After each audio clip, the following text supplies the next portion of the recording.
As a professional skier, I've skied a lot of major resorts around the world. It was the dream.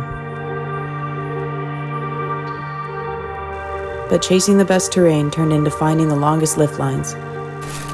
And this formula of bigger is better started to prove itself false.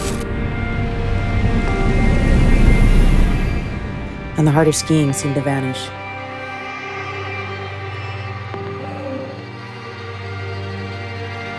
So I asked myself, where's the soul now?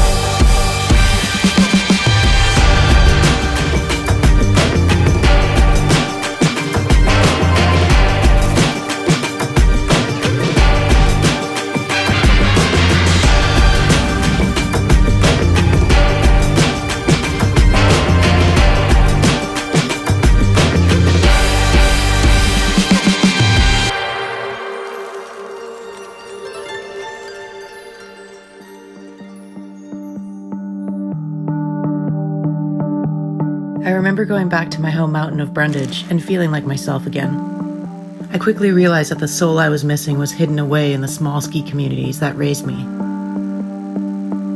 And that was because I thrive in really classic, old school ski environments without all the stress and the hustle and bustle and the traffic and the craziness that we're seeing these days at the resorts. So I called up fellow backcountry athlete and Park City local McRae Williams, who was also looking for an escape from the crowds back home. I don't even get a season pass to the resort anymore just because it's so blown out. I mean, you can't even find a parking spot. So when I discovered the Indy Pass, I immediately knew this is where I would be. Brundage is on it, so that was a great start. And then it said Japan.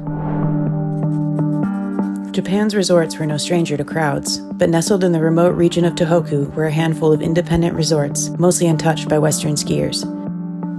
So we grabbed our Indy passes and set off on an 8-day trip with Japan Ski Tours, hoping to find that soul once more. When people travel Japan, it's sometimes like the last region. Even for Japanese, it can be a little intimidating to come travel this far. I think it's like one of the fewest places you can still visit in Japan and be one of the only Westerners on the hill. Oh man, day one in the bag. There's no snow, it's crowded. No, that was exactly what we came to Japan for. No people, deep snow, good food, good times, and we nailed it. So, 6 more days to go. Exactly what the kids ordered. The further north we went, the more the West seemed to disappear, and that spirit we were searching for was not hard to find. Our main focus has always been on people coming to ski Japan, but we really want to not just give them lots of fun ski resorts, but also allow them to feel Japan and incorporate a lot of culture.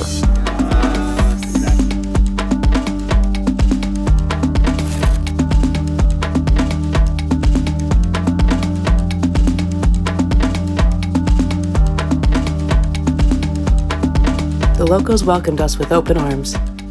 We soaked in 400-year-old onsens. We ate our weight in sushi and ramen.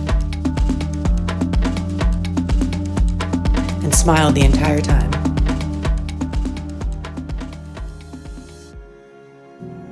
We realized skiing isn't just about big lines and famous mountains. It's about communities and the people who live in them. They are the heartbeat, and Tohoku had a pulse like nowhere else. And I guess the snow was pretty good too.